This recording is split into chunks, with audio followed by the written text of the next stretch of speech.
بسم الله الرحمن الرحيم قل هو الله أحد الله الصمد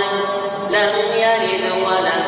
يولد ولم يكن له كفوا أحد بسم الله الرحمن الرحيم شهر رمضان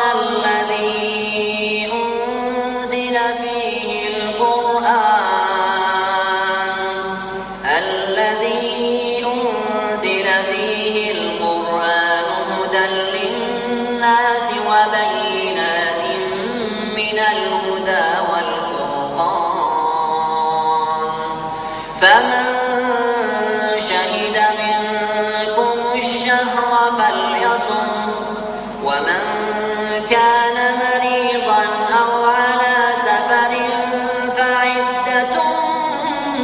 من أيام أخر يريد الله بكم اليسر ولا يريد بكم العسر ولتكملوا العدة ولتكبروا الله على ما هداكم ولعلكم تشكرون